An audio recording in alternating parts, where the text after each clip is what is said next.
참빛 곧 세상에 와서 각 사람에게 비추는 빛이 있었나니 그가 세상에 계셨으며 세상은 그로 말미암아 지은 바 되었으되 세상이 그를 알지 못하였고 자기 땅에 오매 자기 백성이 영접지 아니하였으나 영접하는 자 곧 그 이름을 믿는 자들에게는 하나님의 자녀가 되는 권세를 주셨으니 이는 혈통으로나 육정으로나 사람의 뜻으로 나지 아니하고 오직 하나님께로서 난 자들이니라.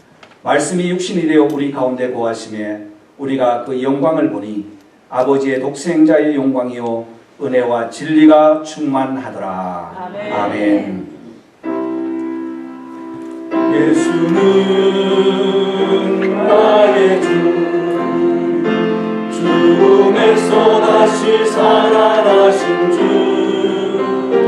무릎을 꿇고 입을 다모아 예수는 나의 구세주, 예수는 나의 주, 죽음에서 다시 살아나신 주, 무릎을 꿇고 입을 다모아 예수는 나의 구세주.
예수님의 오심을 기다리는 절기인 동시에 한 해를 결산하는 결산의 달입니다. 성탄을 축하하며 다시 오실 주님을 소망하는 성도들에게 하나님의 은혜와 축복이 가득하기를 다시 한번 주님의 이름으로 축원합니다. 아멘. 오늘 성탄 추리와 함께 장식을 예쁘게 했는데요. 성탄 추리를 하게 된 유래가 있습니다. 나무에 왜 저 나무에 꽃을 달고 또 불을 달아서 저렇게 추리를 만들게 되었는가 하는 그 유래는 여러 가지가 있겠습니다만 우리 종교개혁자였던 마틴 루터가 신앙의 갈등으로 많은 고민을 했습니다. 하나님의 말씀으로 살아야 하는데 말씀은 제쳐놓고 형식으로 살아가는 종교를 보면서 이것은 아니다라고 내적인 갈등과 외적인 표현들을 하기 시작했습니다. 그래서 하염없이 오늘 또 깊은 산속의 수도원에서 걸어서 밤길을 다니다가 새벽이 되었습니다. 아침이 되었는데 날씨가 쌀쌀한 날씨 중에서 이슬이 쫙 내려가지고 이 시다나무 상록수에 이슬이 내려가지고 물방울이 맺혀 있는데 햇빛에 보니까 얼마나 아름다운지요. 너무너무 감사하고 아름다운 모습을 보면서 저 보잘것없는 나무도 하나님께서 이스라엘에서 물방울을 맺히게 하니 참 저렇게 아름답고 귀하게 보이구나 하는 감동을 입었대요. 그래서 그 다음 성탄절에는 그 나무를 베어다가 상록수 나무를 베어다가 꽃을 그리고 불을 달아서 아름답게 했다는 유래가 있습니다. 여러분, 한 그루의 보잘것없는 나무라도 주님께서 사용하실 때는 귀하게 사용하여 주시는 줄 믿습니다. 아멘. 저와 여러분들도 보잘것없지만 주님께서 존귀한 자로 불러주셔서 오늘 이 자리에 불러서 가장 값진 예배를 드리게 된 것은 하나님의 은혜입니다. 아멘. 이 빛이 반짝반짝 빛나는 것처럼 빛에는 여러 종류의 빛이 있죠. 하나님께서 모든 만민에게 주신 자연빛이 있습니다. 태양을 통해서 빛이 비추어질 때에 자연적인 빛을 통해서 식물은 자라게 됩니다. 사람들이 또 편리를 위해서 개발된 전등빛과 같은 불빛도 있습니다. 또 아울러서 영적으로 본다면 영적인 빛도 있습니다. 영적으로 한복한 시대에 새 소망을 주는 것은 바로 영적인 빛 때문이죠. 예수님 오시던 그때의 영적인 상황을 우리가 한번 더듬어 봅시다.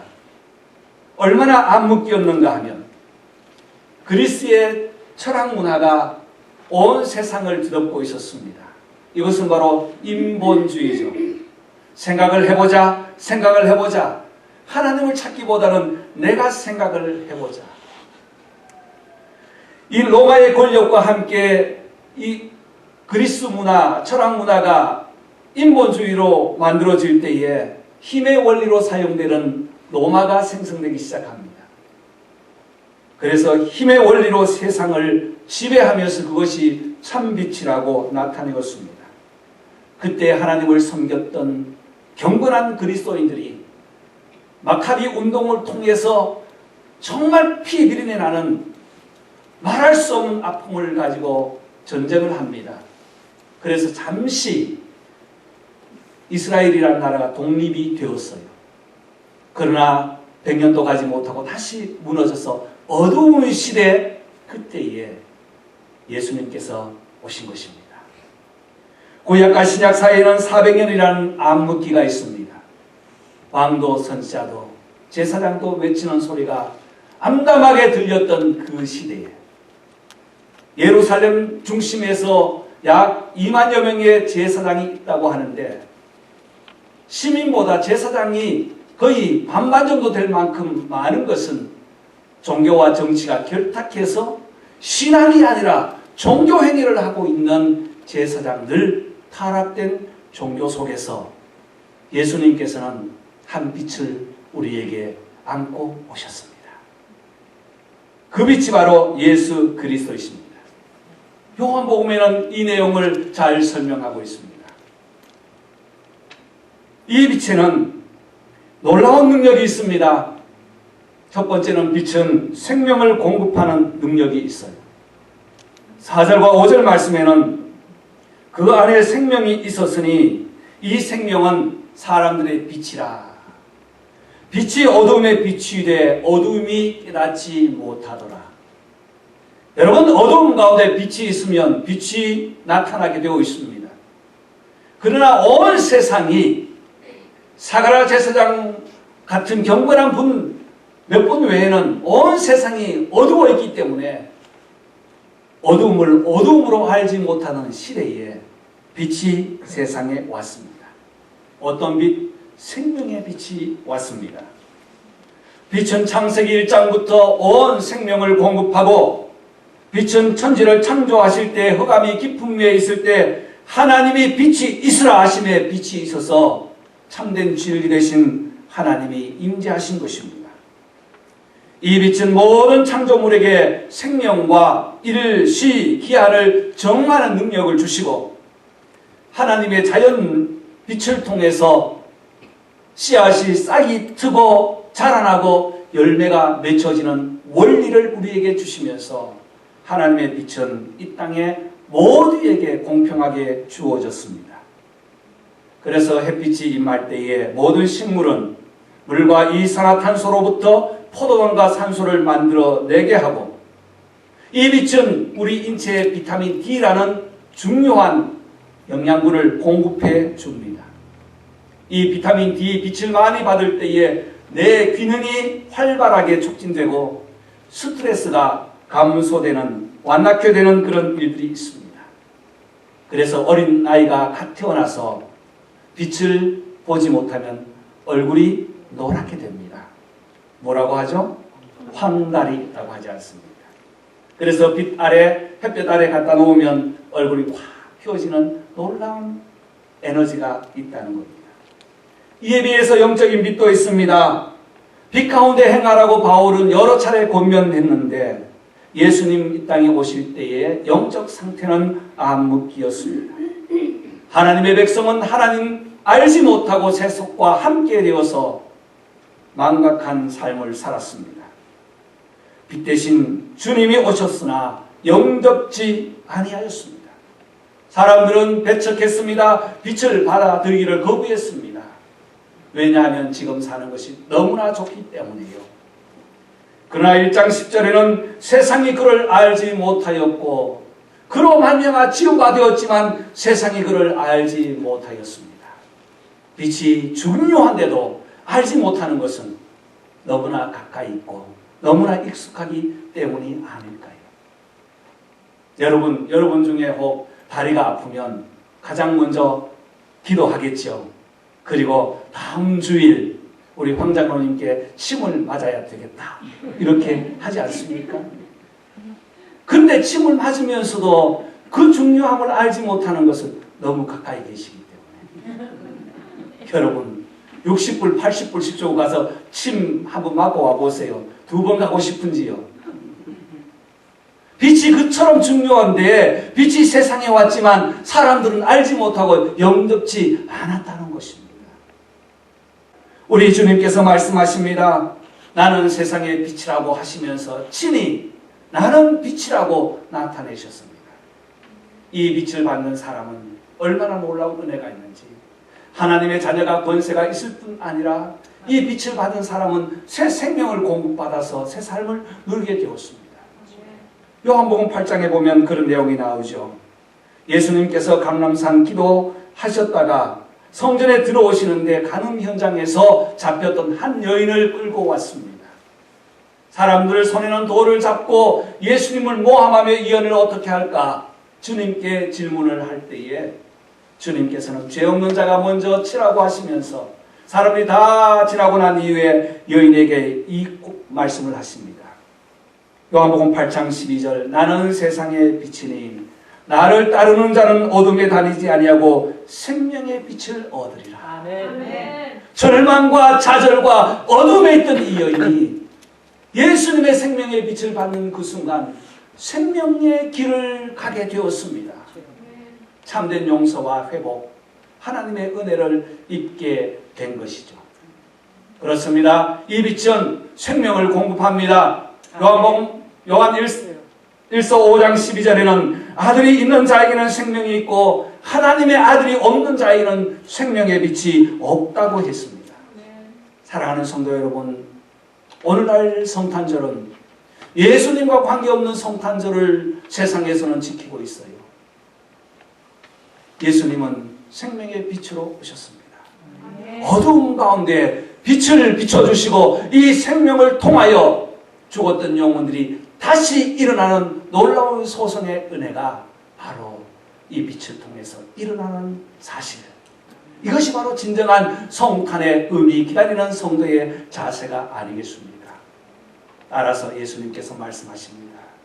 빛에 거하는 자는 어둠에 거하지 아니하나니, 어둠에 다니지 아니하나니. 저와 여러분은 예수 그리스도의 생명의 빛을 받았습니다. 이 빛으로 날마다 주님을 영화롭게 하며 참된 생명의 빛의 삶을 살아가는 저와 여러분 되시기를 주님의 이름으로 축복합니다. 아멘. 또한 이 빛은 진리를 분별하는 능력이 있습니다. 오늘 함께 읽은 요한복음 1장 9절과 10절 말씀에는 참빛 곧 세상에 와서 각 사람에게 비치는 빛이 있었나니 라고 말씀합니다. 참 빛이에요. 세상에 많은 빛이 있습니다. 빛을 주장하고 빛이 되기를 원하는 사람이 있습니다. 그러나 참 빛이 아니에요.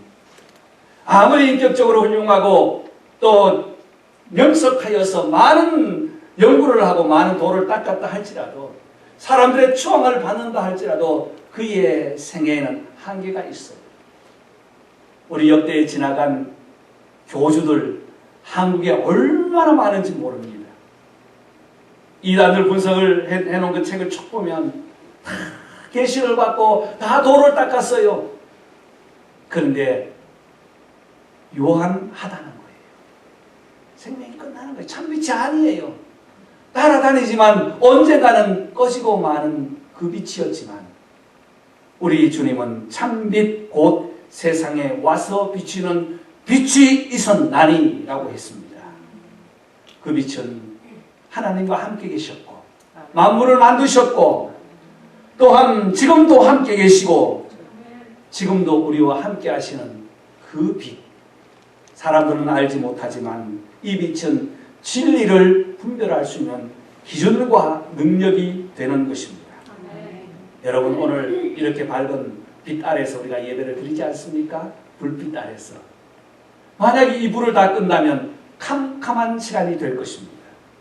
여러분이 예쁘게 치장하고 예쁘게 다듬고 온 맵시도 아무 소용이 없어요. 캄캄한 데서는 아무 소용이 없습니다. 어두우면 또한 걸려 넘어지기도 하고 어두운 곳에는 길을 잃기도 합니다. 성경을 읽을 수도 없고, 우리가 예배를 드릴 때 이 모든 기구를 사용하는데 예배를 드리는데도 방해될 것입니다. 요즘 TV를 틀면 북한에서 탈북한 사람들이 간증을 많이 하고 또 신앙 고백을 많이 합니다. 그분들의 한결같은 공통점은 북한 체제 아래서는 빛이 없었다는 거예요. 분별할 수 있는 분별력을 상실하도록 쇠뇌를 하고, 분별력을 가졌다 할지라도 그 분별력을 진리로 헤쳐나갈 수 있는 능력을 빼앗아버리는 것이 북한 체제라는 것입니다. 공산이요 또한 이데올로기 사상이라는 것입니다. 참 빛이 아니죠. 그러나 예수님께서는 예수님을 만날 때에 참된 광명의 빛을 허락하십니다. 특별히 요한복음에는 빛에 대한 예수님의 내용들이 참 많이 나오죠. 요한복음 9장에는 예수께서 길을 가실 때 날 때부터 맹인된 사람을 만납니다. 사람들은 수군거립니다. 혀를 찹니다. 제자들을 마저 이 사람의 문제가 누구의 죄 때문인가라고 예수님께 질문을 가져옵니다. 그때 예수님의 답변은 무엇입니까? 하나님의 영광을 위하여. 이 사람이 지금 눈을 보지 못하는 것은 하나님의 영광을 위하여 잠시 동안 눈을 보지 못하는데 곧 보게 될 것이라는 것을 암시하는 것이죠. 그러면서 예수님 하신 말씀이 내가 세상에 있는 동안에는 세상의 빛이로다. 나를 만나는 자에게는 어두운 그 눈, 세상을 밝히 볼 수 없는 그 눈이 다시 밝히 볼 수 있다는 약속의 말씀입니다. 단지 예수님께서 그 환자를 치료하기 위해서 그 사건을 그리고 그 내용을 그렇게 말씀하셨겠습니까? 아닙니다. 예수님은 우리의 모든 영적인 어두운 부분을 밝힐 수 있는 것은 바로 내가 세상에 있는 동안에 빛이신 나를 만날 때에 가능하다는 것입니다. 그리고 마가복음 8장 23절에는 베세다에서 한 맹인을 만나 눈에 침을 뱉으시며 안수하시며 무엇이 보이느냐고 하실 때에 나무 같은 것이 보입니다. 다시 안수하시며 환하게 보입니다라고 고백을 했어요. 여러분, 예수님을 만나면 어두운 곳이 환하게 보이게 되는 것입니다. 세상의 빛 대신 주님, 그 주님의 손길, 그분과 함께 그분의 터치를 받을 때에 하나님께서는 예수님을 통하여 우리에게 놀라운 세상을 환하게 볼 수 있는 은혜를 허락하여 주시는 회복의 은혜가 우리에게 있습니다. 또한 진리를 분별하는 능력이라고 했는데 두 가지 판단을 하면서 우리가 살아야 합니다. 첫 번째는 옳음과 그름의 판단이에요. 무엇이 옳은지 그른지를 판단할 수 있는 것은 빛 대신 주님을 만날 때 가능한 것입니다. 또 하나는 거룩과 타락, 세속의 분별을 할 수 있는 기준이 빛 대신 주님 안에 있습니다. 세상은 어떻습니까? 내가 아무리 옳다 할지라도 많은 군중이 틀리다고 하면 틀린 거예요. 이런 시대에 우리가 살아가고 있지 않습니까? 분별력이 없는 권력은 남용이 됩니다. 분별력이 없는 물질은 낭비가 됩니다. 분별력이 없는 성은 타락이 되어요. 이 세 가지가 세상의 기준으로 살아간다면 우리는 예수 안에서 참된 분별, 참된 기준을 가질 수 있는 것은 빛 대신 주님을 만나는 길밖에 없습니다. 아멘. 오늘날 세상을 보십시오. 많은 군중을 동원합니다. 국민을 위한다고 해요. 모두가 국민을 위한다고 해요. 그래서 많은 군중을 동원해서 얼마의 군중이 사인을 하고 거기에 어그리를 했기 때문에 이것은 국민의 뜻이라고 하는데 진리와 비진리는 그런 문제가 아니에요. 세상에서도 한국에서도 지금 그 문제들이 계속 진행 중에 있습니다. 인권이라는 것을 드러내놓고 그 뒤에 어두운 그림자가 계속적으로 있다는 사실 우리가 기도할 때 꼭 기도해야 합니다. 진리와 비진리의 기준, 옳음과 그름의 기준, 그리고 거룩과 세속의 기준은 예수 안에 하나님의 말씀 안에 있다는 사실을 우리가 기억하면서 우리는 이 기준을 가지고 영적인 하나님의 은혜를 입었기 때문에 당연히 기도할 수 있고 당연히 고백할 수 있고 당연히 선포할 수 있는 은혜를 입었습니다. 아멘. 이것이 무엇입니까? 1장 12절 다같이 자기 땅에 오매 자기 백성이 영접지 아니하였으나 12절 다같이 영접하는 자 곧 그 이름을 믿는 자들에게는 하나님의 자녀가 되는 권세를 주셨습니다. 아멘. 우리 한번 고백합시다. 자신을 축복합시다. 나는 하나님의 자녀의 권세를 받았다. 아멘. 하나님의 자녀, 진리를 분별하여 진리를 받은 것은 바로 하나님의 자녀가 되는 권세를 입게 된 것입니다. 그래서 예수님을 만나면 하나님의 자녀의 참된 빛의 삶을 누릴 수 있습니다. 저와 여러분에게도 거룩한 분별의 능력이 충만하여서 하나님의 자녀의 권세를 마음껏 누리는 귀한 축복이 있기를 주님의 이름으로 축원합니다. 아멘. 또한 빛의 능력, 빛으로 오신 주님은 참된 가치를 우리에게 제공해 주십니다. 13절과 14절에는 혈통으로 육정으로 사람의 뜻으로 나지 아니하고 말씀이 육신이 되어 우리 가운데 거하심에 우리가 그 영광을 보니 아버지의 독생자 영광이요 은혜가 진리가 충만하더라. 앞서 12절에서 고백한 것처럼 우리가 하나님의 자녀의 놀라운 은혜를 입었다면 이제 그 자녀의 권세로 참된 가치를 누리고 살아야 할 것입니다. 하나님의 은혜, 생명의 빛, 예수 그리스도 그분을 만날 때는 존재 가치가 드러납니다. 여러분 여행을 해보셨죠? 여기 오래 살다 보면 이제 여행을 가봤다 해서 하지 못하는데요. 그랜드 캐년이나 또는 로키 마운틴이나 여기에 레이너 마운틴이나 올라가 보면 참 아름다워요. 그랜드 캐년하고 로키 마운틴하고 대조가 되죠.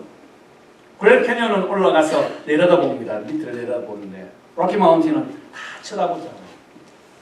그런데 좋은 환경이라 할지라도 무엇이 받쳐줘야 됩니까? 날씨가 받쳐줘야 돼요.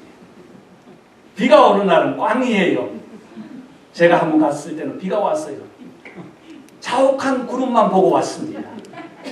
그런데 어느 날 또 한 번 갔더니 챙챙하게 맑은 화창한 날인데요. 얼마나 아름다운지. 가치는 빛에 의해서 나타난다는 것이죠. 빛이 없으면 아무 소용이 없습니다. 아무리 아름다운 계곡, 아름다운 산이라 할지라도 빛이 없는 그곳에는 두려움의 존재가 되고 맙니다. 여러분, 우리의 건강도 재능도 가치 있는 것은 하나님의 빛이 우리에게 있을 때에 가치가 있는 거예요. 아무리 건강한 사람도 예수 믿지 않고 예수를 알지 못하는 사람은 끝이 어딘지 알잖아요. 가치가 없어요. 그러나 보잘것없어도 하루의 삶이 고달퍼도 그 중심에 예수 그리스도의 생명이 있으면 얼마나 가치 있는 보석 같은 존재인지 몰라요. 아멘. 왜냐하면 빛의 주인이신 주님이 인정하시거든요. 아멘. 잘했다 칭찬하시기 때문이에요. 그래서 빛은 참된 가치를 발견하게 됩니다. 뿐만 아니라 존재 가치가 드러날 뿐 아니라 코어 밸류가 바뀌게 됩니다. 빛을 받지 못할 때는 나를 위해서 살았어요. 나를 위해서 준비했어요. 나의 노후를 준비하고 나를 위해서 다 했습니다.